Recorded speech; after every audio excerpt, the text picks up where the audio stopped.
It happened in a small town that was peaceful, where everyone knew each other. I was 22 years old and just an ordinary guy, polite and well-mannered. I never believed in ghost stories, evil neighbors, or haunted residents. I always thought they were just tales told around the fire before bed to scare children. I imagined those people were simply exaggerating, and that the world was, in fact, much safer than they claimed. But everything changed the moment I met Victor, my neighbor. Victor moved into the house next to mine on a Sunday morning. The house had been empty for months, so I was surprised to see someone moving in. He was in his 40s, tall, thin, with a short, gray-black mustache that covered his upper lip. At first, nothing seemed strange. He greeted me politely when I first saw him in my yard. I thought he was just another new neighbor, someone looking for a peaceful life. But soon, I started noticing something unusual. Victor only went outside at night.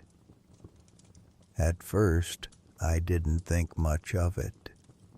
Maybe it was because of his job, or maybe he had personal reasons that kept him out late while everyone else was asleep. But then, things started to happen that were anything but normal. Every night, in the dead of night, I would see him leave his house, walk across the yard, and head toward the forest nearby. Nothing seemed strange at first. Still, with every passing night, I felt something shift. I began to feel a presence. Somehow, I knew something was wrong, but I couldn't figure out what it was. A few days later, I couldn't take it anymore. I decided to go to his house just to ask why he was going out so late. But I didn't know how to approach him. He was always quiet and reserved, the kind of person who would just nod without saying much.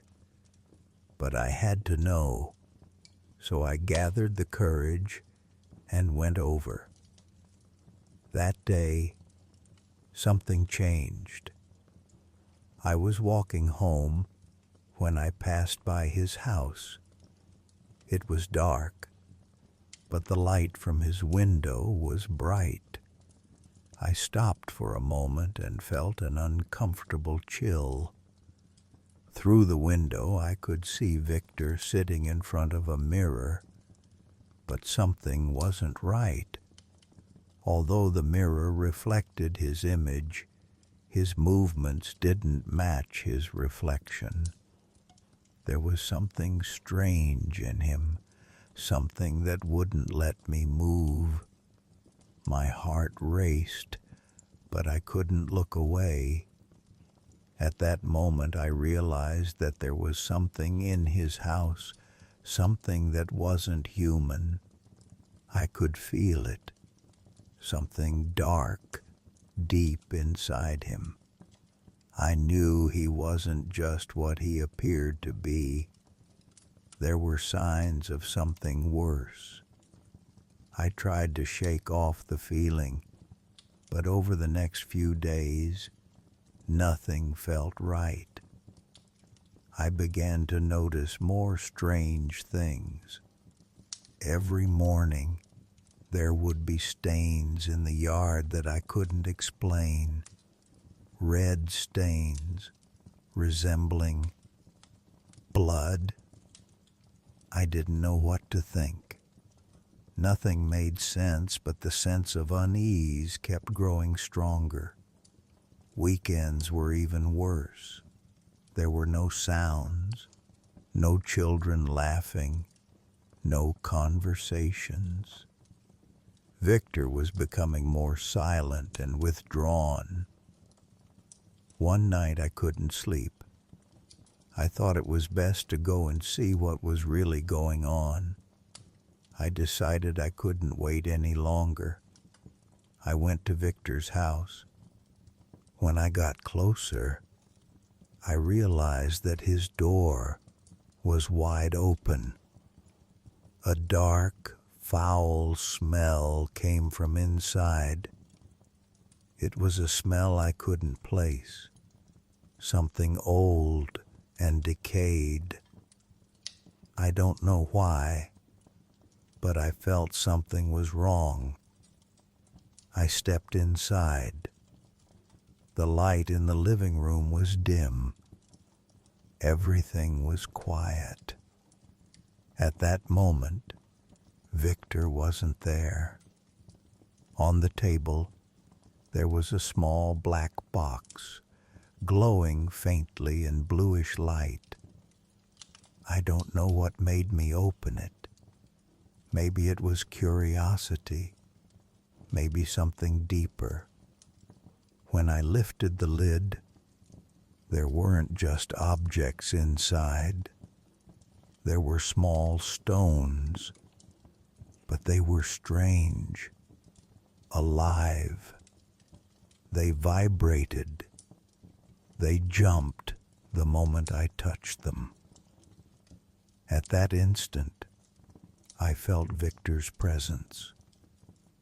I turned around, and there he was. His eyes weren't human. They were black, deep, and hollow. His smile wasn't human. Beneath his eyes there was something, a shadow that was reaching out toward me, as if it wanted to touch me. His voice was a soft whisper. "You shouldn't have been here." My heart stopped. My legs felt like stone. Victor moved closer, and then he reached out his hand toward me. The room seemed to spin, the light grew weaker, and the shadows closed in. I don't know how I got out, but I found myself standing in front of his house, lying on the cold concrete, and everything was still. Victor was gone, but I wasn't sure if it was real. Since then, Victor was no longer just a neighbor. I never heard footsteps or whispers again, but I knew one thing. He was still there, not in body, but in something much worse, something much deeper. The lesson? Maybe that's it. Always be cautious. Some things that seem harmless are hiding the worst kinds of evil. And the most dangerous people aren't always the ones who look scary or odd. Sometimes you just have to look deeper. Thank you for listening, and I hope to see you in the next video. Don't forget to leave a like and subscribe if you enjoyed. Your support means a lot.